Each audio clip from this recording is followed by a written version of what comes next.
We look at the news through a horror lens. We lens news through horror. We horror news.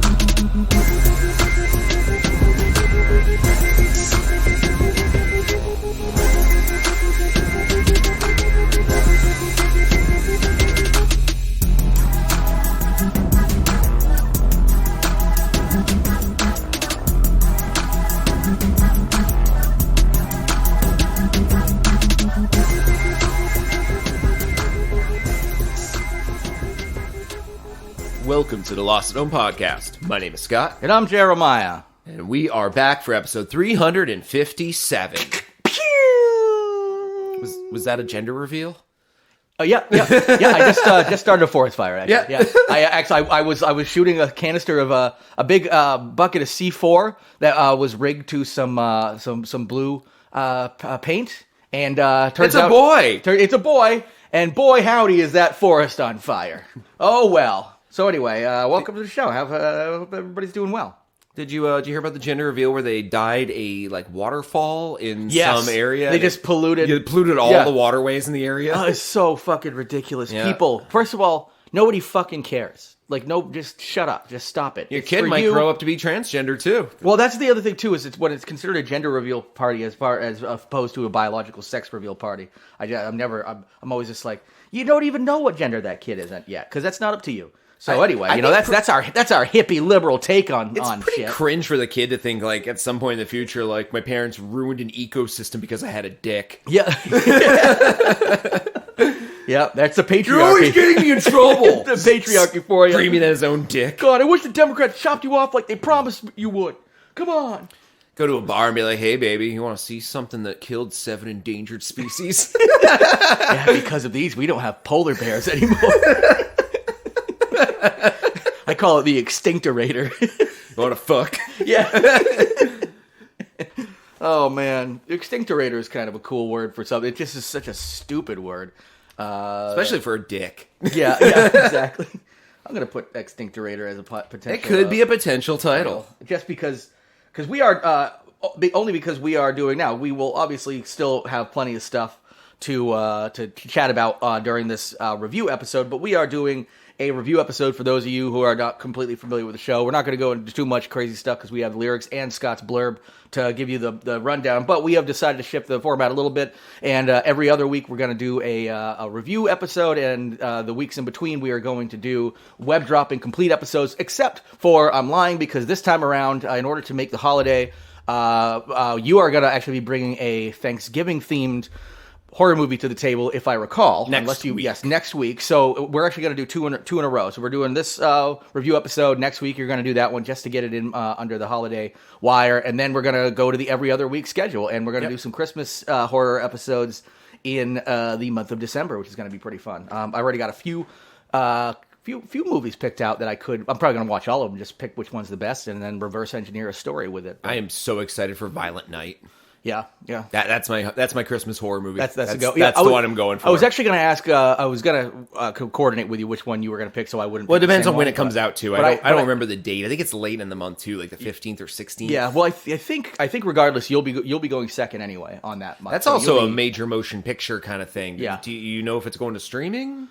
I don't know. I haven't actually. I'll have to look that up because I may have to pick a new movie if I wanted to do that. I can't. Okay, I'm not going to the theater. Well, there's definitely plenty out there, and Shudder's been dropping a few already, and I know I noticed one was already popped up on like Screambox recently. So, and actually speaking of Screambox, I finally watched Terrifier 2. It is absolutely bonkers. Definitely a very long movie. It is very unrated, and when people are like, hey, the thing to do in horror movies.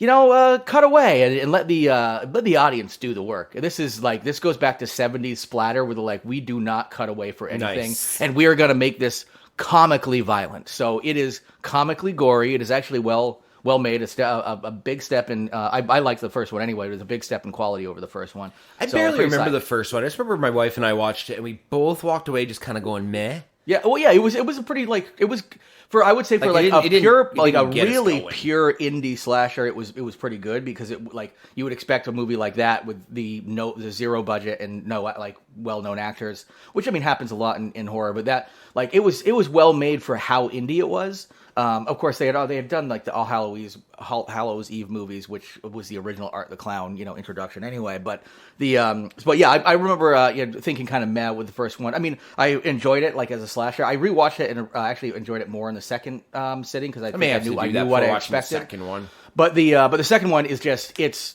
very long. I had to watch it in 2 sittings just because it is 2 hours and 20 minutes, and it is, which is the longest like traditional slasher movie ever. So a lot of it definitely gets all like.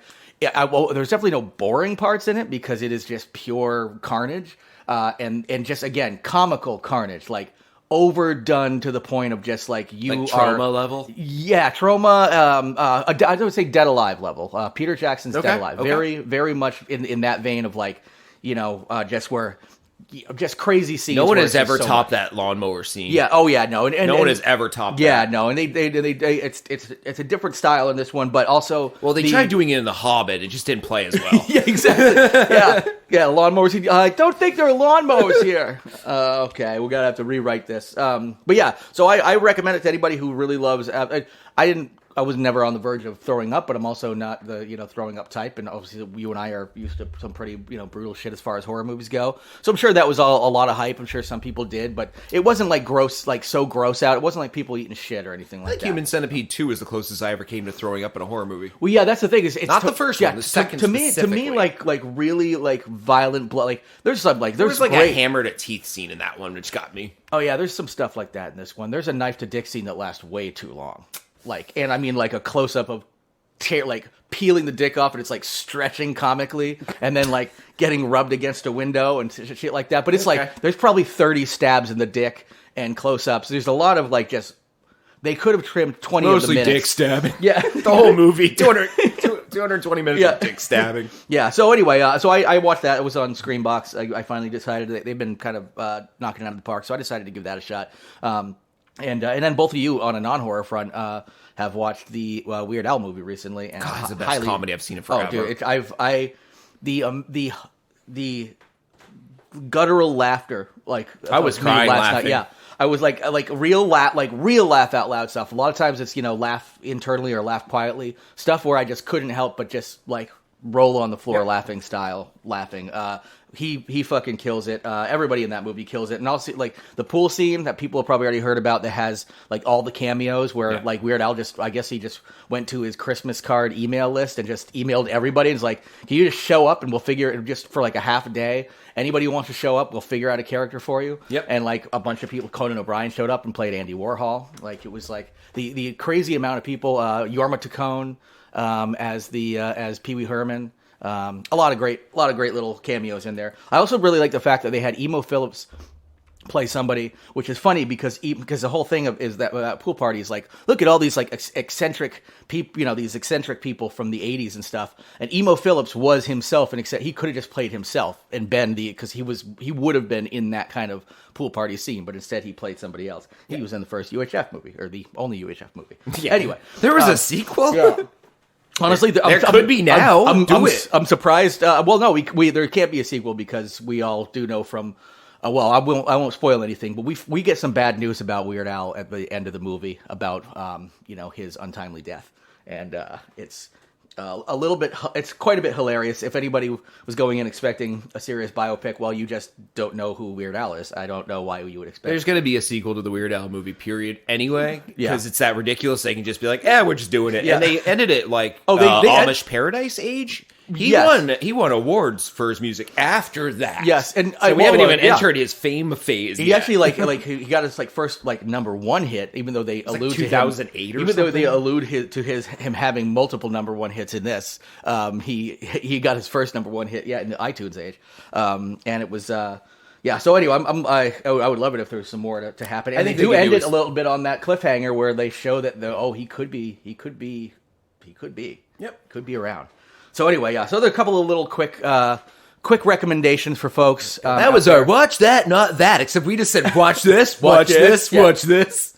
I don't have any non-recommendations. Everything I've watched recently has been actually pretty good. Yeah, I don't. I mean, I kind of just don't even bring non-recommendations to the table unless you're really bad. I was gonna say I do if I want to warn. Yeah, people. exactly. Like, If I'm like just if like, this is everyone's not what you excited expected for this movie, yeah. I'd be like, no. Yeah, it'll no. still always be like, hey, make up your own mind. But if you're going in expecting what I was expecting, and it doesn't give you the like if I watched Black Panther 2 and it came on air and it was terrible, I'd be like, Black Panther 2 gave me gout. There were only White Panthers in there, and it gave you gout. I walk with a limp. It's so bad. Only White Panthers in it. Yeah, it's crazy.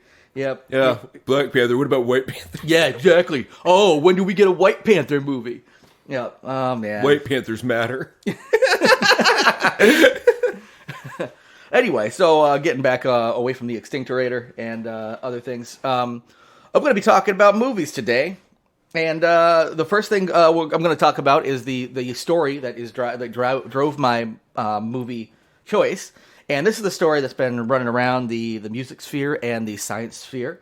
And it's about a music chord that could offer relief from your nightmares. Ah, the brown chord. Yep, the old brown. yeah, relief from your nightmares because you have waking nightmares who you wake up in your own feces. Just rolling around in your own shit and go, oh, God, I want to go back to bed and read about my entire family driving off a cliff and dying. Because when I woke up, I was covered in my own fucking shit. That's way worse. Yeah, that's right. It's nightmares, like, relative to waking life. Your nightmares aren't that bad. That's the way this works. But anyway, so this is... the soothing note is a C69, not a C69. That's why I put the little the slash in there, even though I don't even think it's technically correct in there, but because I was like, oh, you just didn't want to hear my childish giggle. I was like, he's gonna be like 69. C69. Oh, I'd love to see 69s. Just show me some 69s. Anyway, that is a for non-music theory folks out there. That's a C major triad, which is C, E, and G, with a 6 and a. Get out of there, cat! Sorry, my cat's scratching stuff. He's all hopped up on catnip. So it's got a and 6, cocaine. Yeah. Oh yeah. He also took all my cocaine. So I'm going to be going through withdrawals about halfway through this episode and get real cranky real fast and just start lashing out at Scott. What do you fucking do? I know you're holding. Crash. In 20 minutes of just us fighting. Yeah. And then me like crying, be like, I got a problem, man. I got a problem. And you like patting me on the back, be like, we'll get you through this, man. Well, we'll go ahead. We'll get some calls made, and then like a whole intervention as family shows up because I forgot. Podcast is 7 hours long. I forgot to stop recording, and they're like, "Oh shit, I'm still recording." Click, and for some reason, I edit it and post it that way. Probably because I'm going through withdrawals. But anyway, so it's got a 6 and a 9 added on. So it's actually a C, E, and G with an A and a D added on. I was thinking about actually like playing one and recording it, but I'm not going to do that. The chord's healing mostly because I want to get this show up because we're recording on the day we actually want to get it up. So I'm going to try to make this as minimal as possible. Although I actually, when I probably will, there is a point in the movie later that I'm going to talk about that I definitely have to play a clip of it. So I'm gonna dig up the clip and do it. It's worth it. So anyway.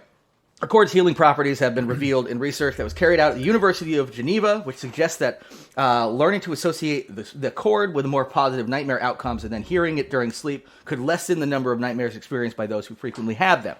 The study looked... Lessen but not reduced to 0?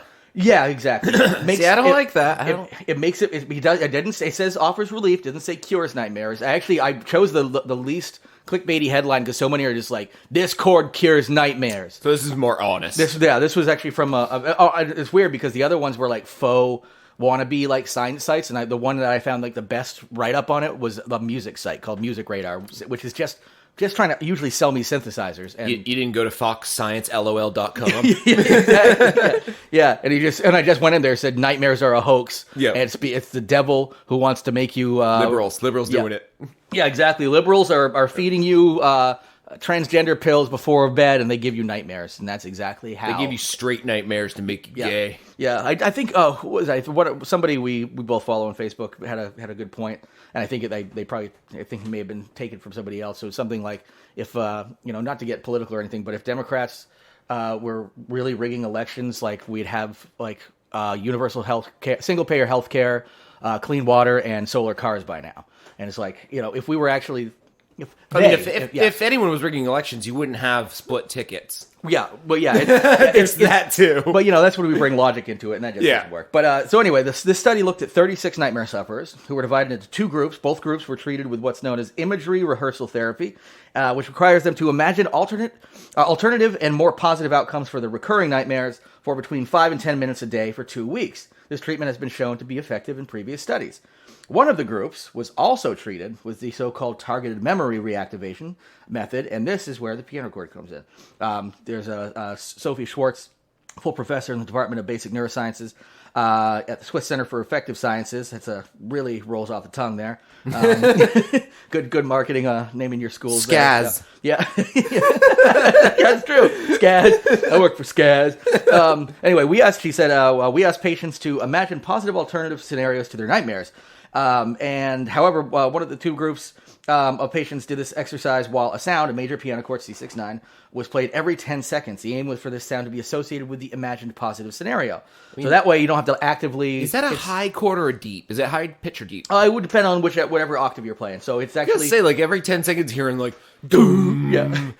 Doom. You could switch it up. My guess would, in my head, make more nightmares. Like, I'd be having a picnic with fucking Nixon, and all of a sudden, doom. Wait, how is and the sky turns dark gray. Like, that would make it a nightmare. So wait, picnic with Nixon is a dream, not a nightmare already. We don't know what I do on my free time. I mean, I guess picnic with You've never Nixon... seen my Nixon room in my house. You've seen my Star Wars room.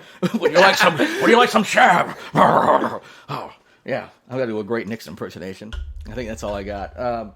So it really depends. I'm guessing they probably played some toward like middle C usually. Yeah, that's my thought. Because if you do the deep end, like I did literally could change a good dream into a bad one just by setting the tone, like Jaws music. Well, and with this, because it's got a 5 and a 6 in it, it means it's got it's something separated by just a single a single interval, a single note.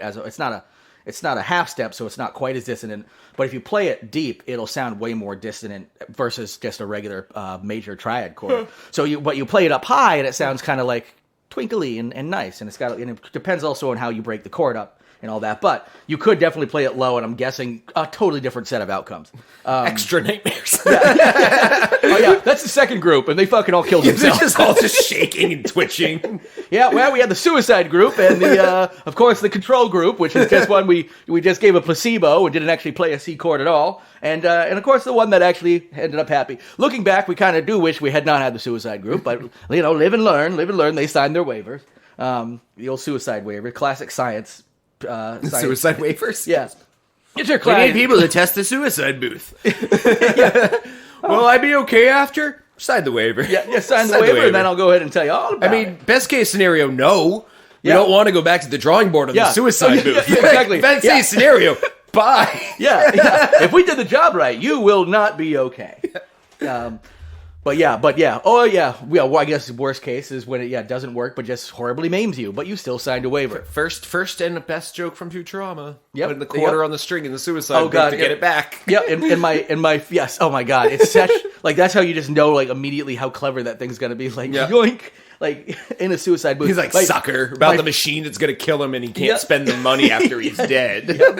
But suckers. I just my favorite thing is at the very end, like, because there's all those saws and knives and shit that come out, and at the very end there's like a little pause and then one quick knife that comes out and does like a turn and then comes back. Like there was just one last one where they just stab you and turn the blade and twist the knife. So wonderful. So one of the best animated shows ever made.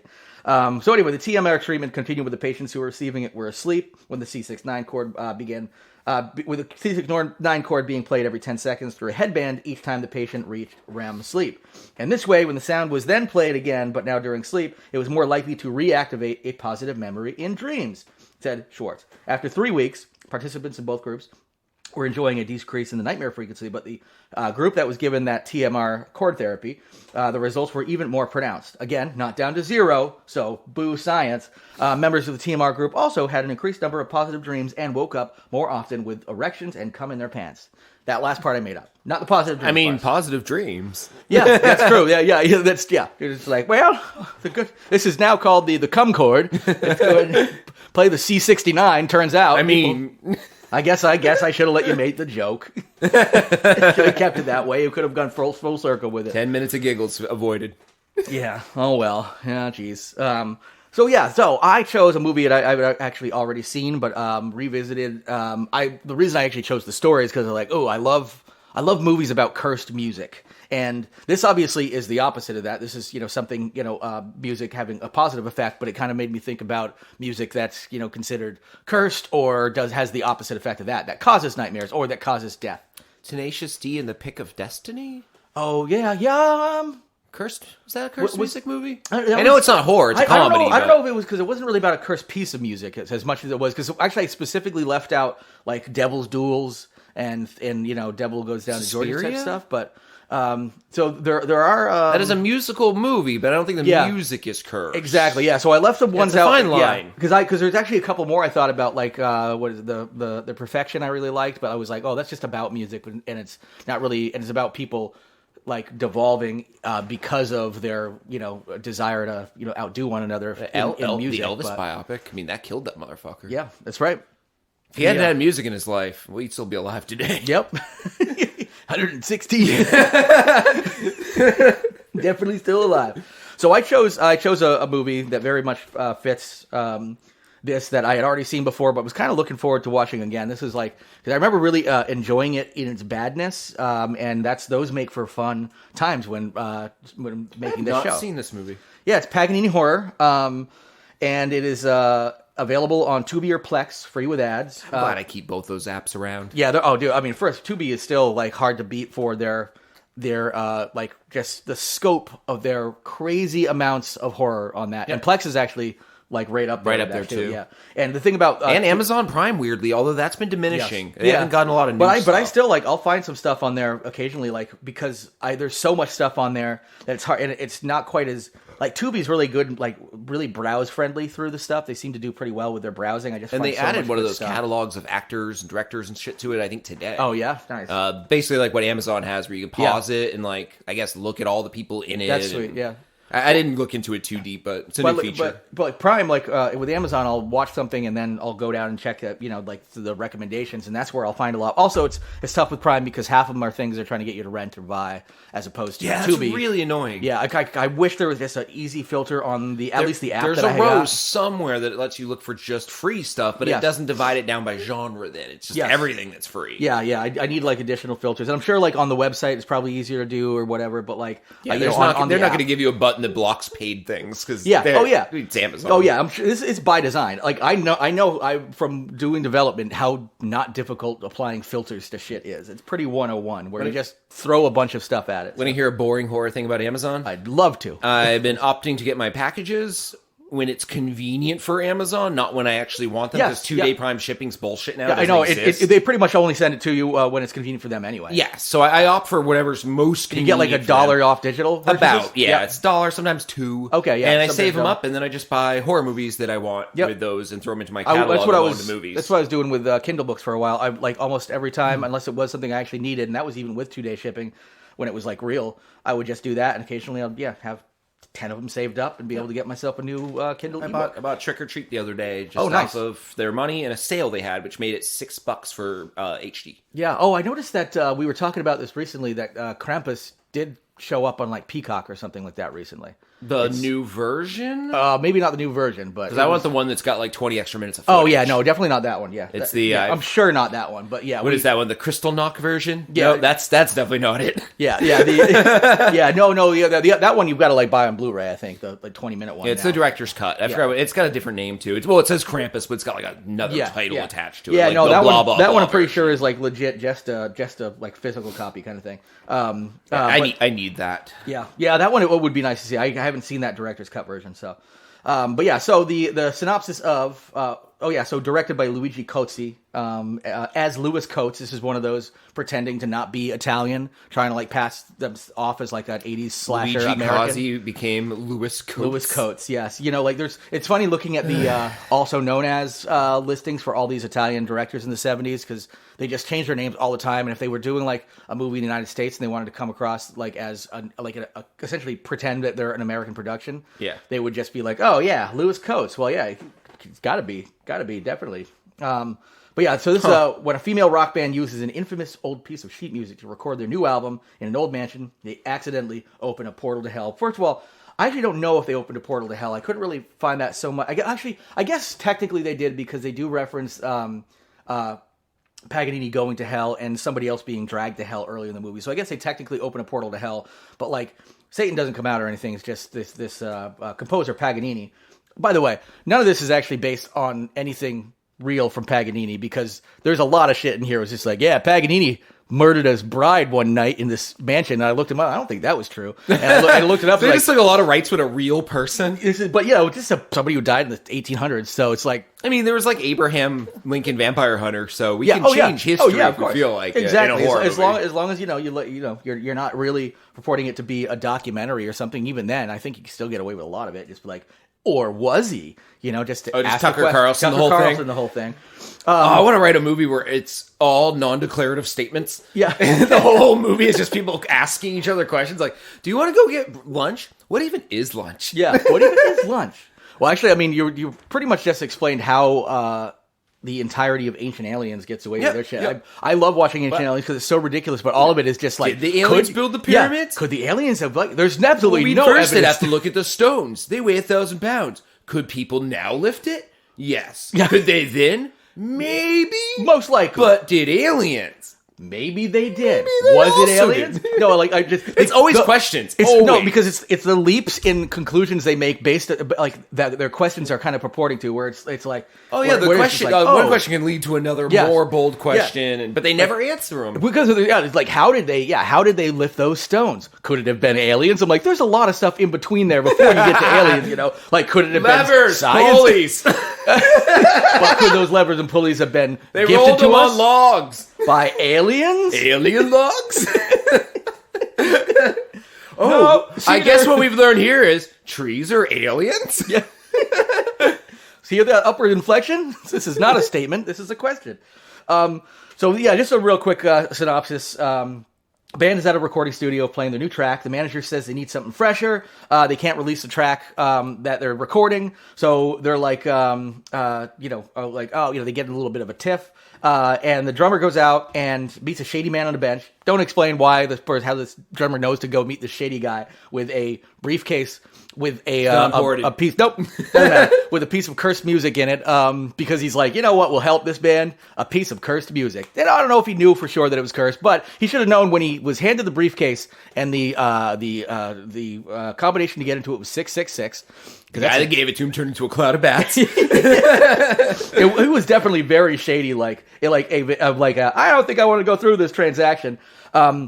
But anyway, so the drummer goes back and performs it. Turns out he's also a gifted pianist. And the band decides it's okay to use the composition because it's public domain and the piece was never released. And it was written for use for some kind of sect or something. But how can it be public domain if it was never released? Well, it was written, it was never recorded. Doesn't it have to enter the domain to then enter public domain? Well, the funny thing about that is it's... the fact that it was never recorded, but it was the 1700s. It wouldn't have been recorded anyway. So...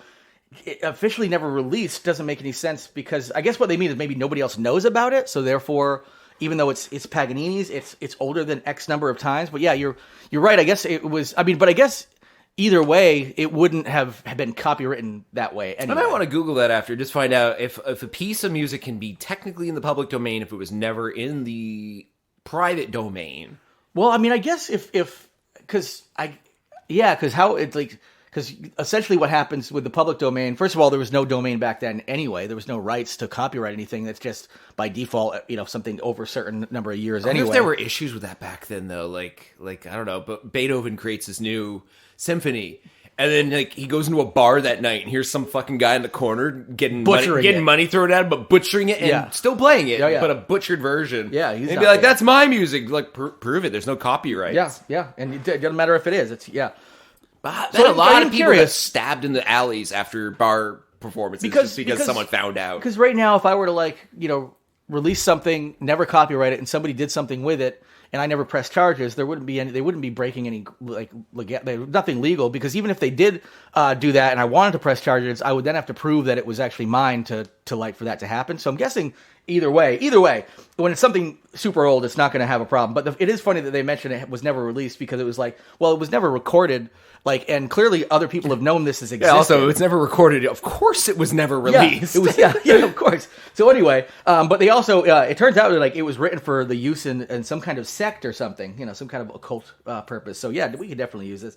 They decided to create a music video in a house that so happens to be the place where Paganini murdered his bride. Again, purely fictional, didn't actually happen in real life. They hire a horror movie director. Meanwhile, the man that sold the piece of music invokes a curse, apparently brings Paganini back to life to kill again. Again, this is a work of fiction. Paganini never truly murdered. Random musician just like, he's a monster. Yeah, he never murdered anybody. Don't bring him back. He'll kill you. Yeah. Why? Yeah, doesn't even know me. Yeah, he apparently maybe his wife fucking deserved it. Murdered his wife, sold his soul for music. Who knows? Yeah, we don't know the wife. We don't know the relationship. She might have deserved it. Well, and the thing about this is just too. He comes back and he's just super nice. He's like, yeah, I killed that one bitch. Yeah. That was you gonna kill us? No, I'm actually a pretty decent guy. That was a heat of passion kind of thing. Well, one of the best, I caught her with 9 dicks in her at once. One of the best violinists to have ever lived. You guys want to hear something? No, we really kind of hoping you were going to murder people. But yeah, so murder does. Daddy, have you have 9 dicks in you? And are in a committed relationship with me? No, I didn't think so. Well, we can start that right now. Paganini out. Yeah. Just drops an invisible mic, even though he doesn't know what those are. Oh, you just dropped the mic? Well, no, I usually just dropped violins. You should have heard the that was a Stradivarius. Went through those like tissues. Yeah, maybe that's why my wife left me for 9 other dicks. So yeah, murder does ensue. It's determined that the music must be played backwards to lift the curse, but they are unable to do so before the sheet music self-destructs, leaving them all doomed. Like Mission Impossible. So yes, exactly. Deaths, 9 total. 6 female, 3 male, 2 human males, and 1 ghost. Wait, they killed a ghost? Well, Paganini, they get him to dissolve. Okay. He dissolves. I was like, damn, he's a badass. He kills a kid, and Ghost comes over and is like, look out, he's gonna kill you too. Stabs the ghost. Not again. So there is 1 electrocution by hairdryer, 3 stabbings, 2 by violin, 1 by dagger, 1 burning in a car crash, 1 infection by fungus, 1 crushing by invisible wall, 1 dragging to hell by Satan, and 1 dissolution by sunlight. I'm going to give you... Killed by fungus? 1 person died because of America's bad healthcare system? Yes. It actually probably Italians' bad healthcare system pretending to be America's bad healthcare system in the day. So a mother's murdered when her daughter, this is some of the detail, tosses a hairdryer in the tub. This is after the girl plays a piece of Paganini's music in the same mansion the band records their album. The bass player Rita is murdered by the reincarnated Paganini.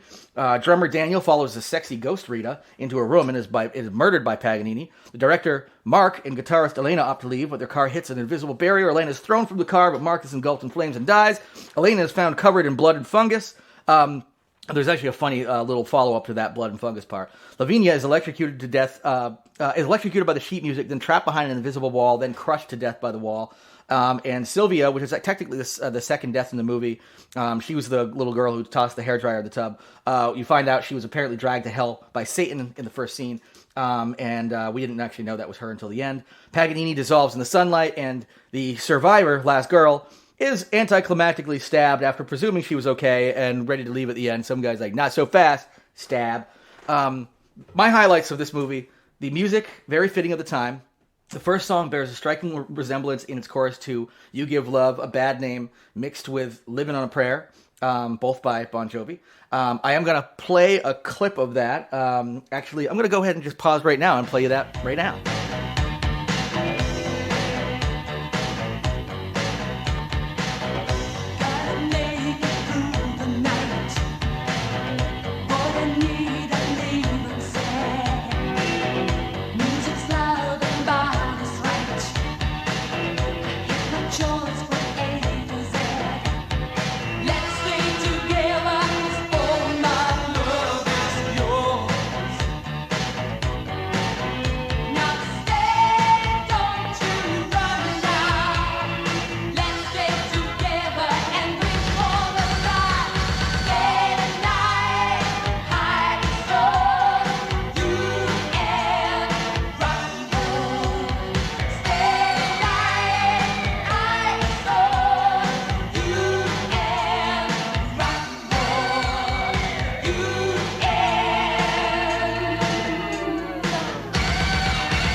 So yeah, that was, if you just listen, I mean, you probably heard it immediately that it was definitely a combination of those two songs, both by Bon Jovi. Now, to their credit, the manager did call that song, that was the song at the beginning they played, that they're like, you can't release this song, it's trash. She called it rehashed bullshit, which is key to the premise of the entire movie, them looking for something new. So it's kind of funny that they... I don't know if they sounds intentionally... like Bon Jovi. Yeah, and then they just call it rehashed bullshit, which is like, okay, maybe I can I can let them get away with the fact that it's very clearly a combination, a musical portmanteau, if you will. Briefcase that holds a piece of music has a combination of 666. Mentioned that. Very worth noting for us perverts out there. The sexy '80s rocker babe outfits are very, very nice. Very, very fitting of the time. But also, there's not really. This isn't really one of those skin flicks or anything. But they do very well with it. Very clear lack of any music ability by the actors, as they opt for plenty of close-ups of the bass and guitar while they're "quote unquote" playing in the video. They're just moving their hands, and it's just literally like barely. I mean, like moving their hands like up and down, like not even pretending to move their fingers. Like, oh, okay, if you don't know they're not hitting those notes, or like not like. Seriously, just... One guy's got his guitar upside down. Yeah, exactly. Literally holding the neck down by his waist. Yeah, that's crazy. So the very... One of those inverted basses. Oh, yeah. You got to have one of those. You like playing, electric, like a stand-up bass. Do-do-do-do-do.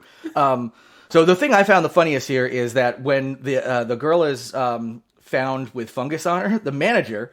is apparently an 18th century fungus expert. She's immediately like, oh, that's fungus that was present in the 18th century logs used to make Stradivarius violins. Wow. This is a rock and roll manager who somehow managed to just be like, oh, I just also happen to know a lot about 18th century logs used to make Stradivarius violins.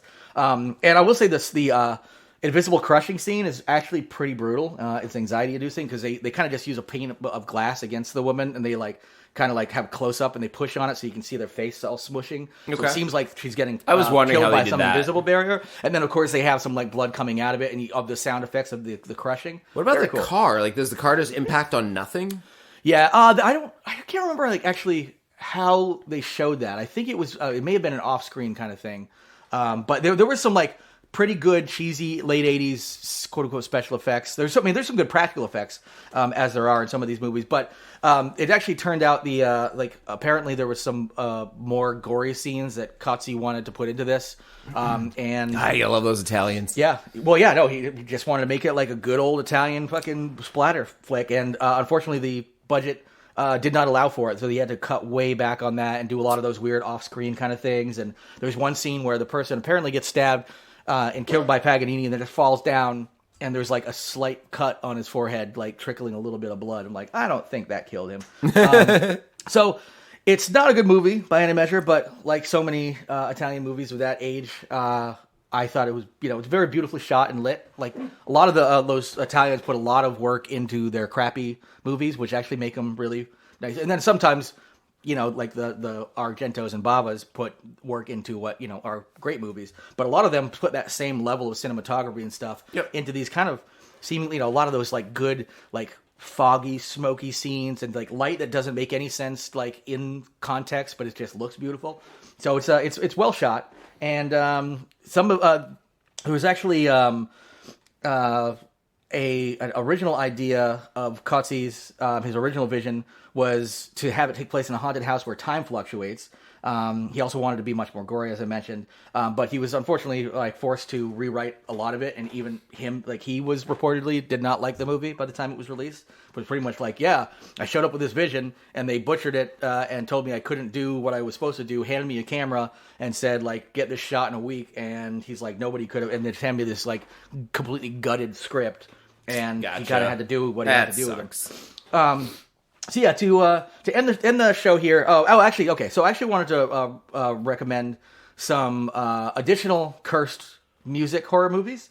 One of them I actually haven't seen, so I can't necessarily technically recommend it. But I wanted to watch it before recording this. I haven't had a chance yet, but I'm going to. It's got a mediocre rating on IMDb. That doesn't really matter too much. And again, I'm a sucker for the cursed music horror movies.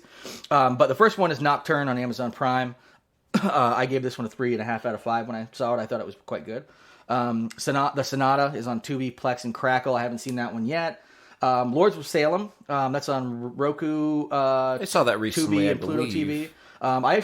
I'm in a wide minority in finding that as being best of one of my favorites of Rob Zombie's movies, but it's also a lot of people consider it like one of their least favorites because it's just so much different. It's not like all brutal with a bunch of violence and crazy gore and stuff like that. And it's not about like crazy killers. It's like Coven of Witches and a piece of cursed music, kind of a slow burn.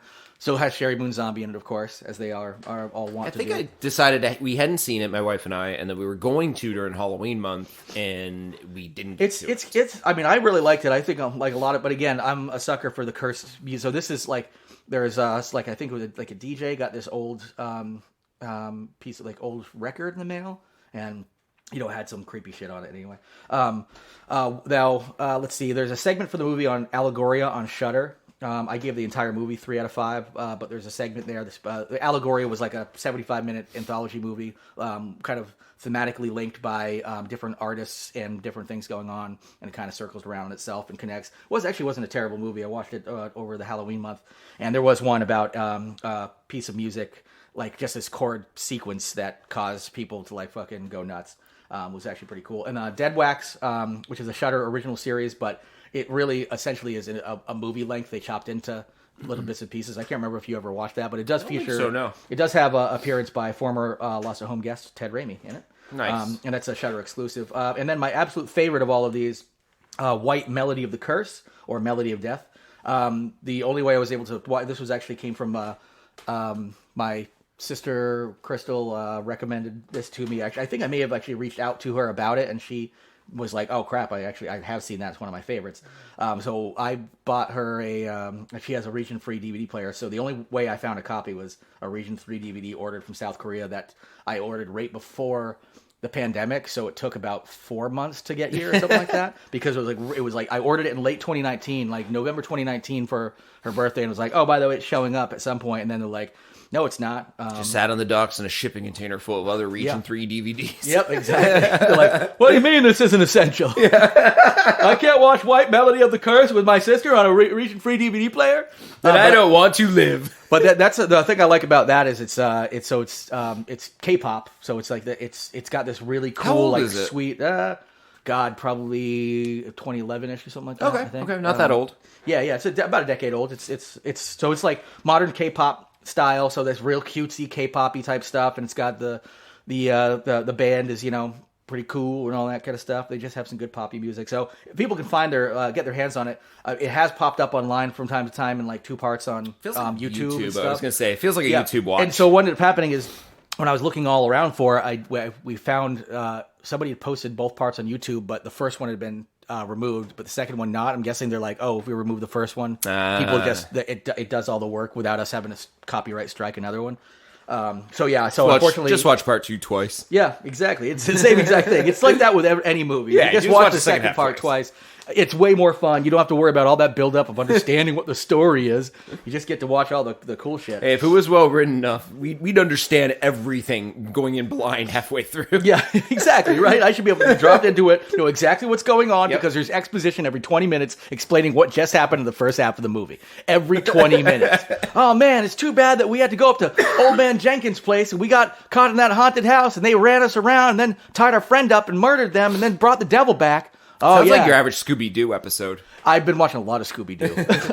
I actually, I'm pretty sure that's a Scooby-Doo episode. I've been watching a lot of Scooby-Doo, like everything Scooby-Doo. I watched the Courage the Cowardly Dog mashup. Oh, that's pretty good. That was good. That was good. I want to see the new one that all the Republicans hate. Oh yeah, where everyone's gay and there's like no dog. Oh yeah, that's right. They chop Scooby-Doo's dick off and make him into a woman. Yep. Yeah.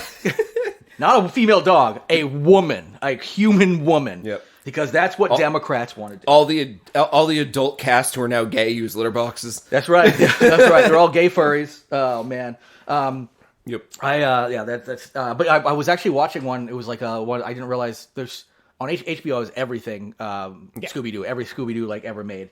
And so they've got all the ones from the different eras, including like the ones that kind of pop back up in like 90s, 2000s. And then they've got all the Lego Scooby-Doos. And I was like, I'm going to watch one of the more recent Lego Scooby-Doos. And because it was like the Halloween one during Halloween month. And I like kind of like it was sort of like, well, I was like conking out on the couch a little bit, something like that, maybe ate a gummy or something. And I was like, this will be fun.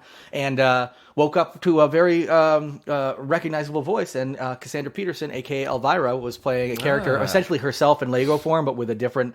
a slightly different name that wasn't exactly hers, but did they keep the boobs in yes, Lego? Yes, the square, like big square boobs. Okay, honestly, yeah. She was pretty. She was a pretty hot Lego chick. I was curious if they would go that far, or if it would just be like a regular Lego body. I mean, they are with like cleavage drawn on. Yeah, they're choking hazard boobs, but they are boobs nonetheless. Choking hazard boobs. Yeah, she got them choking hazard titties. That's a rap song. That's a song. That's a song if I ever fucking heard it. And speaking of songs you fucking heard, I just got a couple of real cursed music legends. Again, a lot of the legends around cursed stuff is like, so-and-so sold her soul to the devil, or something like that. And I wanted specifically cursed pieces of music. This one is more of surrounding an entire musical, not motif, but as opposed to a specific piece, the entire idea of the Ninth Symphony curse. The Curse of the Ninth Symphony, it's a superstition connected with classical music, and it's a belief that a Ninth Symphony is destined to be a composer's last, and that the composer will be fated to die while or after writing it or before completing a 10th. Beethoven and Schubert died before or while writing their 10th symphonies. I like as you added caveats to that. It's like, anyone will die before with the Ninth Symphony, or shortly after writing it, or while making number 10, or shortly after making number 10, but thinking about maybe releasing it and playing it. Some might even die at 11, but it's the Curse of 9. But we're just going to love them all in the Curse of 9. Any classical composer that's ever died has died, including, all the ones died from tuberculosis. That was the Curse of the Ninth Symphony upon them. But I just like to make that curse work. You got to add layers of nuance, and I'll actually get to that with some of the counter examples at the end here. So Gustav Mahler started the idea of it being cursed, and because of Beethoven and Schubert before him, but he thought he had beaten the curse after he wrote his Ninth Symphony, but he died before his 10th was complete. So him kind of creating this idea of a curse, thinking he beat it and then not beating it, kind of then made the curse spiral kind of like into history that way. So there's probably a much easier solution to this. Most people probably started writing music when they were, say, 17. It takes them 5 years to do each. 5 times 9 is 45. Exactly. Add that to 17. Yes. That's the average expectancy of someone living at that point in history. My thought exactly was just works just like, out. Yes, I was like, 10 symphonies is a lot of symphonies. There's only like a handful of, I think there's like 24 composers that either got to writing theirs or wrote a 10th. I hear Social Security is cursed. A lot of people, once they start getting it, just start fucking dropping like flies. Dude, you don't want to collect that Social Security. Don't get it. They'll fucking kill you. Yeah, within 20 years, between 1 and 20 years after getting it, you will die. I mean, that's the level of logic. No, it exactly is. As I was reading this, I'm like, well, this Ninth Symphony. It takes forever to make symphonies. A lot of people made like 5, and they died. Cursed Ninth Symphony and Social Security. Yeah, he's like, well, don't do one or the other; they'll get you. He died of the Curse of the Ninth Symphony at 106 years old.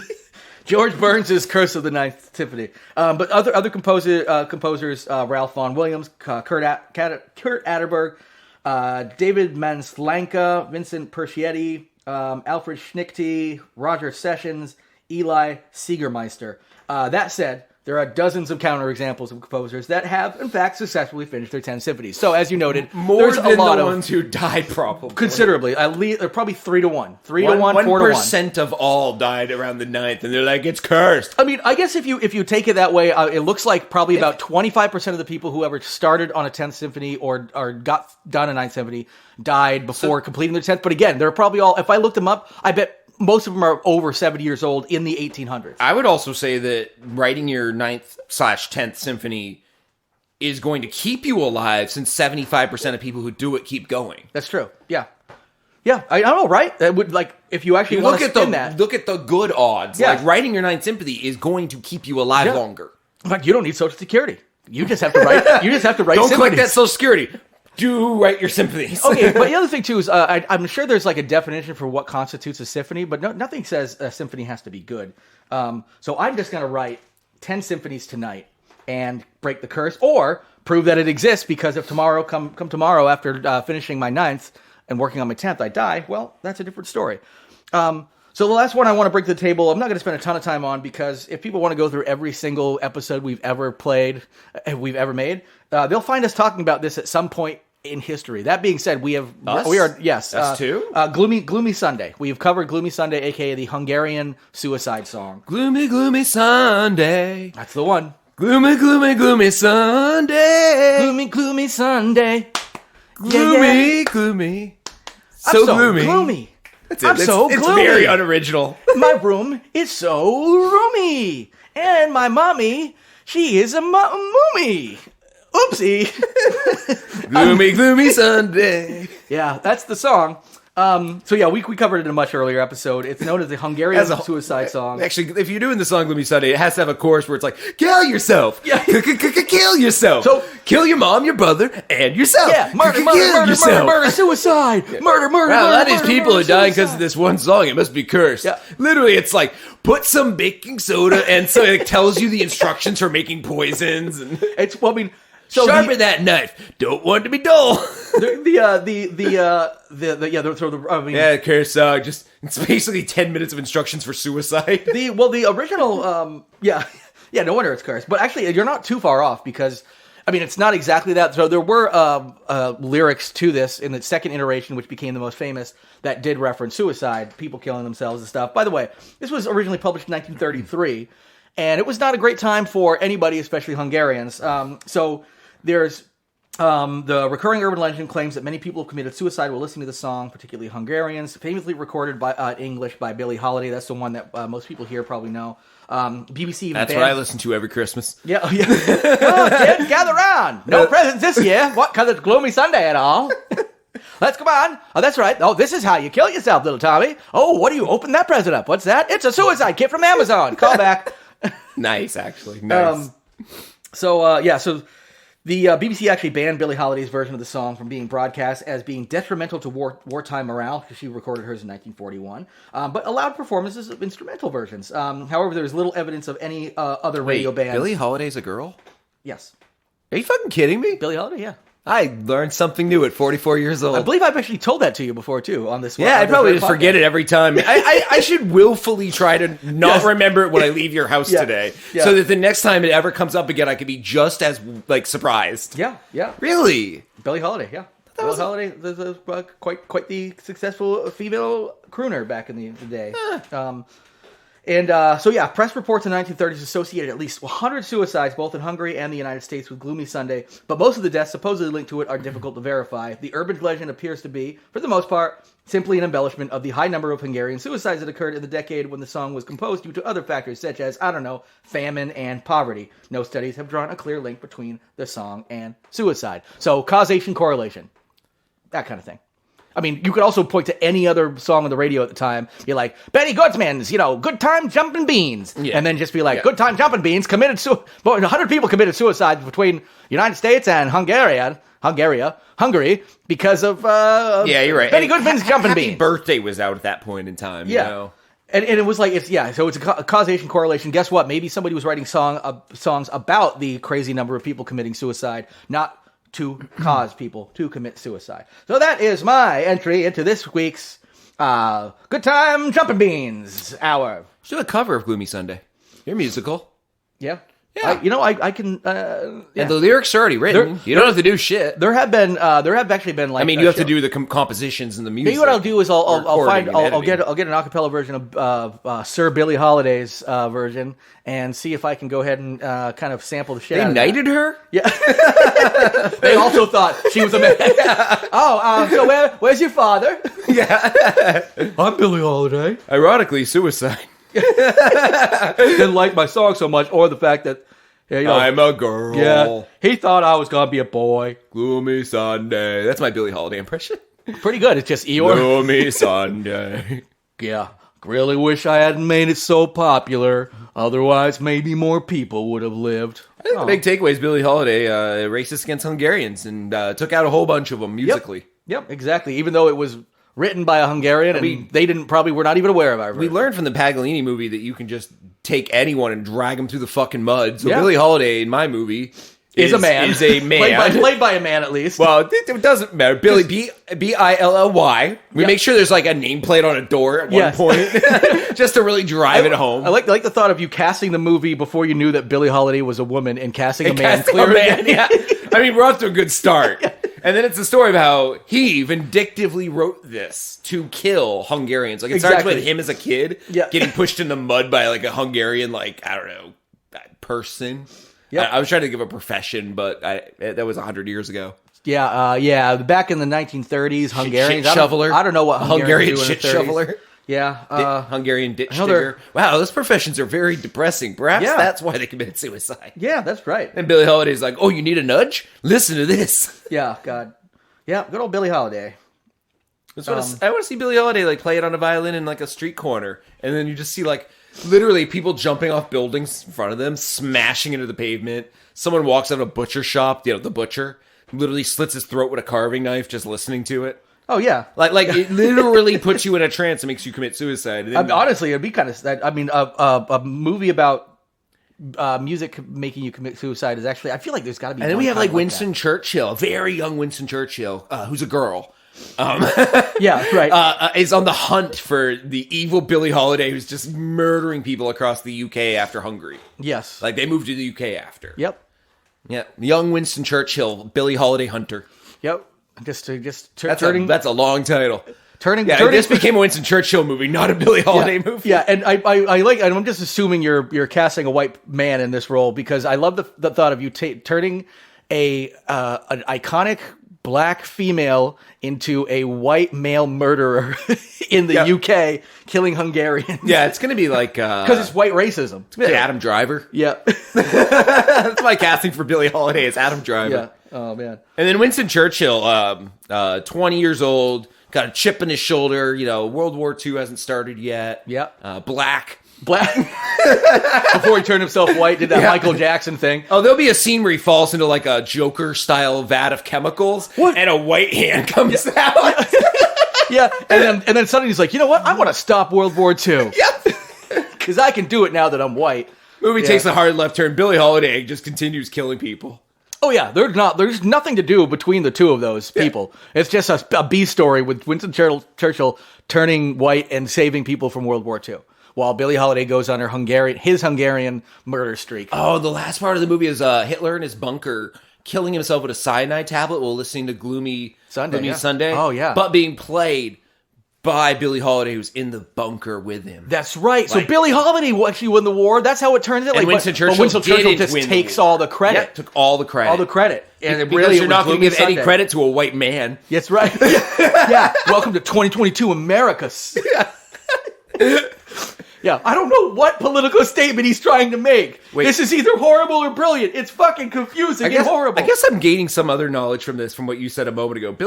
The original Billie Holiday, Billie, correct, is born black as well as woman? Born Eleanor Fagan, yes. Wow. Yeah, I thought it was a white dude. Yep.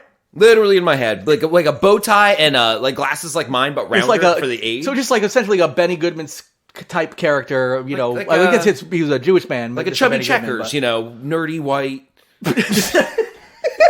short hair. Scott, could you please write down all the people who played music pre-1950 that you think are black? Well, they weren't allowed to. First of all, that's a trick question. Yep. Yeah, that's right. I mean, we'd start with Elvis because he stole their music. Well, he stole music from other white men, of course, as Scott is wont to tell us. Yeah, white men who could just dance better, and then he decided to go ahead and and then black people just appeared doing music starting in like the 1970s. Jimi Hendrix was the first one, probably. I just got this one I didn't know. I did not know Billie Holiday was a girl and black. Yes, I really thought we were talking like. White man with a bow tie? Like I'm thinking, bow tie, glasses. And glasses. Oh, man, it's so funny because, just Google Billie Holiday and see how far off. And like checkered pants. Yeah, I need I'm seeing checkered pants in my head. Yeah, I do love, is it because you just said chubby checker? And now No. I mean, there maybe, but no. Yeah, no. That's Billie Holiday, and that doesn't fit your That doesn't fit what you thought in your head? Nope. I'm showing a picture of Billie Holiday dressed to the nines in a nice dress. She looks fabulous. Yes, absolutely. And I'm embarrassed for not knowing. Yes. Also, it made for a funny end of the show. It got us exactly to the perfect time to call it that. And you know what? It's okay to be ignorant as long as you learn again and again and again and eventually get it right. Now, honestly, after this one, you definitely know. Even if you want to stay willfully ignorant of it, you're not going to be able to, because you're just going to picture this white man with little checkered pants and a bow tie and go, no, that's not Billie Holiday. That's somebody else. It's Billie Holiday that you're going to have in your movie, played by Adam Driver. Yep. Nothing racist about that. Nope. Back on that note, everybody, we'll be back with you next week doing yet another review episode. Scott's going to bring a fun Thanksgiving movie to the table. I'll be writing before the holiday. Be writing my script this week for my race-flipped history of black music. Yeah.